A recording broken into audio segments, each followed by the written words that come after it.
திருஞான சம்பந்தர் திருமணத்திற்கு ஆச்சாள் எனும் அம்பிகையே நேரில் வந்திருந்து அனைவருக்கும் திருநீறு அருளிய திருத்தலமாக ஆச்சாள்புரம் திகழ்கிறது. தருமை ஆதீனத்திற்கு சொந்தமான இக்கோயில் இறைவன் பெயர் சிவலோக தியாகேசர், இறைவி பெயர் திருவெண்ணீற்று உமையம்மை. சிவபாத இருதயரின் மகனாக சைவமும் தமிழும் தழைக்க சீர்காழியில் அவதரித்தார் திருஞான சம்பந்தர். 3 வயதில் அம்பிகையால் ஞானப்பால் ஊட்டப்பட்டு சிவஞானம் பெற்றார். ஈசனின் அருளால் அடியார்களுடன் பல சிவத்தலங்களுக்கு சென்று பதிகம் பாடி அற்புதங்கள் நிகழ்த்தினார். சிவபெருமானைப் போற்றிப் பாடி திருகோலக்கா திருத்தலத்தில் சம்பந்தர் பொற்றாளம் பெற்றார். பட்டீஸ்வரம் திருத்தலத்தில் முத்துப்பந்தல் பெற்றார். திருவாவடுதுறை திருத்தலத்தில் பொற்கிழி பெற்றார். திருவீழிமிழலையில் படிக்காசு பெற்றார். நஞ்சினால் இறந்த வணிகனை பதிகம் பாடி திருமருகல் திருத்தலத்தில் உயிர்ப்பித்தார். திருமறைக்காடு எனும் வேதாரண்யத்தில் அப்பர் பெருமானுடன் சேர்ந்து திறக்காத அத்தலத்தின் கோயில் கதவை திறக்கவும் அடைக்கவும் செய்தார். மயிலாப்பூரில் இறந்து போன பூம்பாவை எனும் பெண்ணை அவளது அஸ்தி மற்றும் எலும்பைக் கொண்டு ஈசன் அருளால் உயிர்ப்பித்தார். இப்படி பல அற்புதங்களை நிகழ்த்திய திருஞான சம்பந்தருக்கு 16வது வயதில் திருமணம் செய்து வைக்க முடிவு செய்யப்பட்டது. முதலில் மறுத்த சம்பந்தர் பின் ஈசனின் விளையாட்டுதான் இது என்று கருதி சம்மதித்தார். சீர்காழியிலிருந்து வடகிழக்கே 8 மைல் தொலைவிலுள்ள திருநல்லூரில் வசித்த நம்பி யாண்டார் நம்பியின் மகள் தோத்திர பூர்ணாம்பிகையை மணம் பேசி முடித்தனர். வைகாசி மாதம் மூல நட்சத்திரத்தன்று பெருமணம் சிவாலயத்தில் வைத்து திருமணம் நடத்த ஏற்பாடு செய்யப்பட்டது. திருமண நாளும் வந்தது.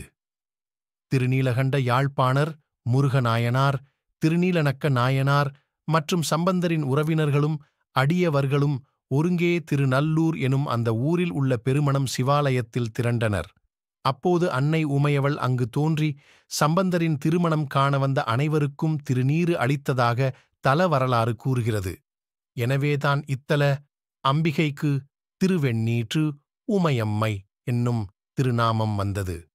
இதன் பொருட்டே இன்றும் அம்பிகை சந்நிதியில் குங்குமத்திற்கு பதிலாக திருநீறு பிரசாதமாக வழங்கப்படுகிறது. ஆச்சாள் எனும் அம்பிகையே சம்பந்தர் திருமணத்திற்கு நேரில் வந்திருந்து அனைவருக்கும் திருநீறு வழங்கி அருளியதால் இத்தலம் அது முதல் ஆச்சாள்புரம் என வழங்கலாயிற்று.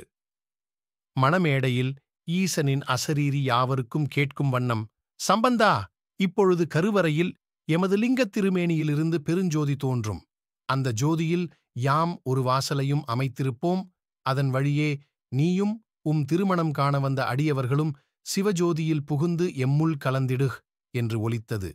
ஞானசம்பந்தர் மெய்சிலிர்த்து காதலாகிக் கசிந்து கண்ணீர் மல்கி ஓதுவார் தமை நன்னெறிக் குய்ப்பது வேத நான்கினும் மெய்ப்பொருளாவது நாதன் நாமம் நம சிவாயவே எனத் தொடங்கும் திருப்பதிகம் பாடி அனைவருக்கும் சிவலோகம் வழங்கி தாமும் தன் துணைவியார் மங்கை நல்லாளுடன் சிவஜோதியில் கலந்தார்.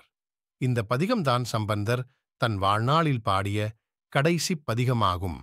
இக்கோயிலில் வைகாசி மாத மூல நட்சத்திர நாளில் சம்பந்தரின் திருமண வைபவம் விமரிசையாக நடைபெறும். பொதுவாக எந்த ஆலயத்திலும் உற்சவரை கருவறைக்குள் எடுத்துச் செல்ல மாட்டார்கள். ஆனால் இங்கு திருஞான சம்பந்தரின் திருமணம் முடிந்தபின் சம்பந்தரின் உற்சவ மூர்த்தியை கருவறைக்குள் கொண்டு சென்று மூலவர் திருவடியில் வைவர். பின் மிகப்பெரிய கற்பூரக் கட்டி களை ஏற்றி தீபாராதனை செய்வார்கள். அப்பொழுது சம்பந்தர் ஜோதியில் கலப்பதாக ஐதீகம். இக்காட்சியைக் காணக் கண்கோடி வேண்டும். இக்கோயில் வளாகத்தில் ரிணவிமோசனர் சந்நிதி உள்ளது. திருமணத் தடை நீங்கவும், வியாபாரம் அபிவிருத்தி பெறவும், புத்திர பாக்கியம் கிடைத்திடவும், கடன் நிவர்த்தி பெறவும், கல்வி அபிவிருத்தி பெறவும் ரிணவிமோசனருக்கு 11 வாரம் திங்கள் கிழமையில் அபிஷேகம் அர்ச்சனை செய்து வழிபட்டு வந்தால் பிரார்த்தனை நிறைவேறும் என்பது ஐதீகம்.